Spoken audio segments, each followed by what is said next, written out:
بسم اللہ الرحمن الرحیم۔ السلام علیکہ یا صاحب العصر والزمان۔ نگاہ کے احکام کس دوم۔ اجنبی عورت خواہ آزاد ہو اور خواہ کنیز سے مرد کا اسے چھونا اور اس سے مصافحہ کرنا حرام ہے۔ نمبر 1، حضرت شیخ صدوق باسناد خود حسین بن زید سے اور وہ حضرت امام جعفر صادق علیہ السلام سے اور اپنے آبائے طاہرین کے سلسلہ سند سے حضرت رسول خدا صلی اللہ علیہ وآلہ وسلم سے روایت کرتے ہیں کہ حضرت صلی اللہ علیہ وآلہ وسلم نے حدیث مناہی میں فرمایا، جو شخص حرام پر نگاہ کرنے سے اپنی آنکھیں پر کرے، خدا قیامت کے دن اس کی آنکھوں کو دوزخ کی آگ سے پر کرے گا، پھر یہ کہ توبہ کر کے اس سے باز آ جائے۔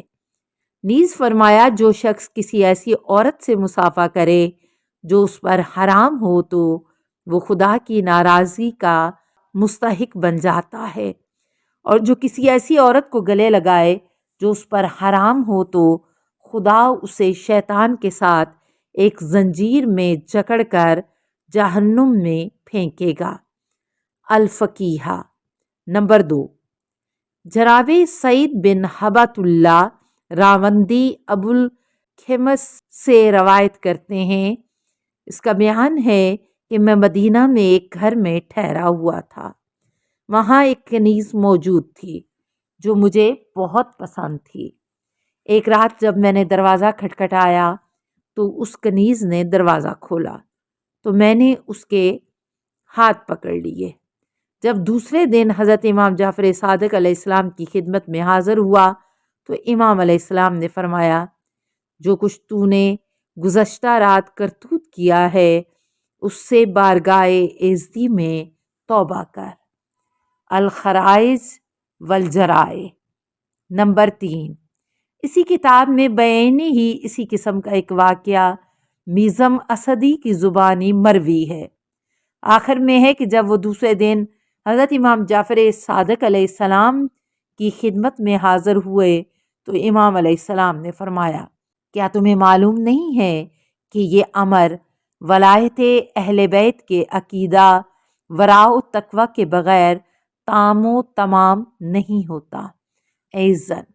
نمبر 4، حضرت شیخ کلینی باسناد خود ابو بصیر سے روایت کرتے ہیں، ان کا بیان ہے کہ میں نے حضرت امام جعفر صادق علیہ السلام کی خدمت میں عرض کیا، کیا کوئی مرد کسی نامحرم عورت سے مصافحہ کر سکتا ہے؟ فرمایا، نہیں، مگر کپڑے کے اوپر سے۔ الفروع۔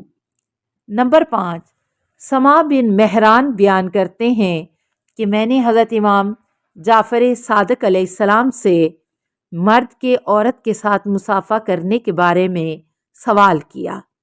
فرمایا، کسی شخص کے لیے جائز نہیں ہے کہ وہ عورت سے مصافحہ کرے ما سوا ان عورتوں کے جن سے اس کا نکاح حرام ہے، جیسے بہن، بیٹی یا پھوپھی، خالہ یا بھانجی وغیرہ، اور جہاں تک اس عورت کا تعلق ہے جس سے اس کا نکاح ہو سکتا ہے تو اس سے مصافحہ نہ کرے، مگر کپڑے کے اوپر سے اور اس کی ہتھیلی کو نہ دبائے۔ الفروع۔ نمبر 6، مفضل بن عمر بیان کرتے ہیں کہ میں نے حضرت امام جعفر صادق علیہ السلام سے پوچھا کہ بیعت لیتے وقت حضرت رسول خدا صلی اللہ علیہ وآلہ وسلم عورتوں کو کس طرح چھوتے تھے؟ فرمایا، اپنے وضو کرنے والے تشت طلب فرماتے اور اس میں کچھ پانی ڈالتے، پھر اس میں اپنا دایاں ہاتھ ڈبوتے، پھر جس عورت سے بیعت لینا چاہتے اس سے فرماتے کہ تو بھی اس میں اپنا ہاتھ ڈبو، چنانچہ وہ اسی طرح اس میں اپنا ہاتھ ڈبوتی تھی جس طرح حضرت صلی اللہ علیہ وآلہ وسلم ڈبوتے تھے۔ یہ تھا حضرت صلی اللہ علیہ وآلہ وسلم کے عورتوں کو مس کرنے چھونے کا طریقہ۔ ایزن قضا فی الفقیہ۔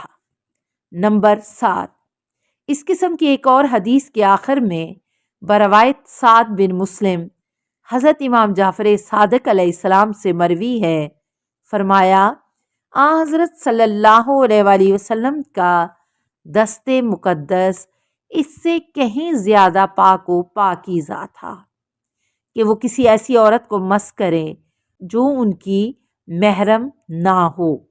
اے زن، سلام علیک یا سیدتا نساء العالمین، السلام علیک یا بنت رسول رب العالمین، السلام علیک یا زوجتا علی امیر المومنین، السلام علیک یا ام الائمۃ المعصومین یا فاطمۃ الزہراء، السلام علیک ورحمۃ اللہ وبرکاتہ۔ اللہم صلی علی محمد و آل محمد۔